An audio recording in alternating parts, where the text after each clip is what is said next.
Hey guys, Coach Julian here. In this video, I'm going to go through my capital gains and loss calculator. This is for those of you who have several transactions that are in non-registered accounts or not in RSP, not in RESPs, and not in TFSAs.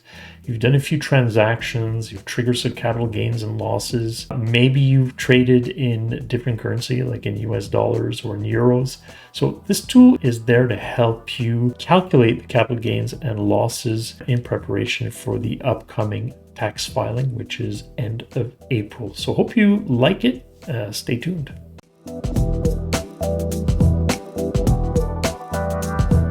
Hi, I'm Julian Rigoli, CPA, CMA, your wealth coach. My mission is to help people save money, invest money, and also plan and protect their money. My channel is all about that. If this kind of topic interests you, then sign up to my channel, subscribe, hit the bell button, and you'll be notified whenever I upload new content. Let's go through this calculator and hopefully it's useful for you. The way you're going to download this calculator is that there's a link in the description of the video. You key it in and you're going to see something like this. It's like a sign in. You're going to have to sign in to Google and it's going to prompt you to copy the actual document. So you click on make a copy. Okay, to start off, let me give you some pointers on how to use the calculator. Make sure to only input information in the shaded area. If you venture outside, you may break calculations, break the calculator, and make it ultimately useless. So, second thing is when you enter information in chronological order. For example, this here is an investment in Tesla. So there's the ticker, there's the currency that you choose, Canadian or US, whether it's a buy or sell, the quantity of shares, the price you paid, the commission you paid, the date of trade, which is actually the date the CRA recommends to use for the calculation of foreign exchange. Then you go to the next transaction, which is a buy in January 2018, and then a sell in December 2020, and then another buy in January 2022, and a sell in February 1st, 2022. So you see, you're entering information in chronological order. And when you're done one investment, you skip a row and you go on to the next. Really important to skip a row.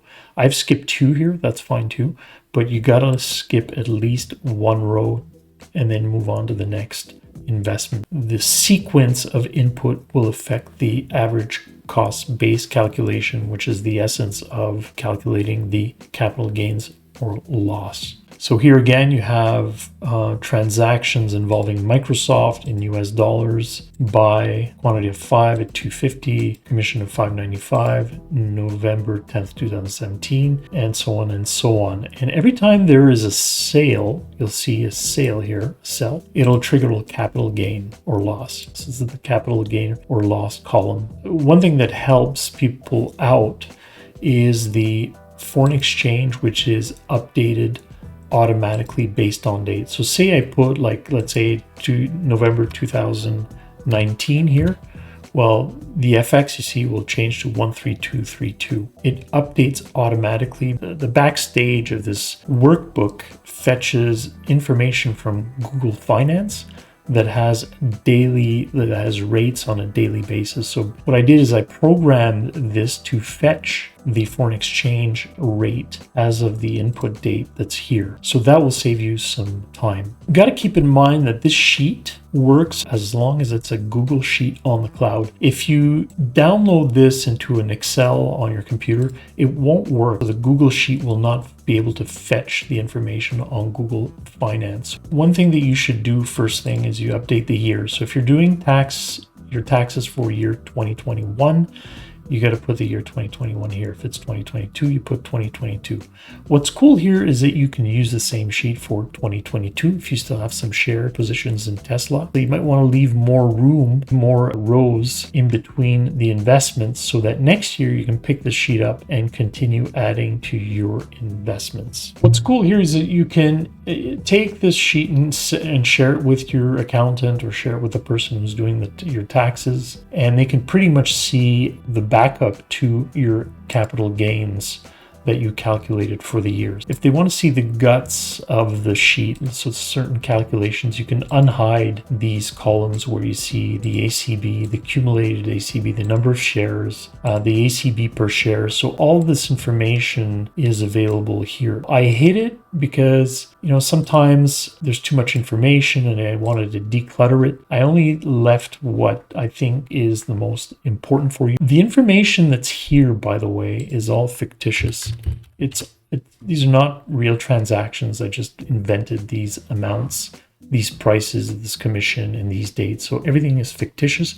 But the foreign exchange rate here, that's a real one. That's something that the tool will go and fetch from Google Finance. So that is actually accurate. So the idea here is to save you time in preparing your taxes. Your accountant or the person who does your taxes are going to be quite happy with this because they'll see all the details. A lot of the calculations will be already done. All the information is there. So it's a great way to save time and so they can speed up your income tax filing. And hopefully that means a refund for you. Otherwise, who cares about producing your income tax return quickly? All right, guys, hope this was useful. Let me know if you have any questions or comments, and we'll see you real soon.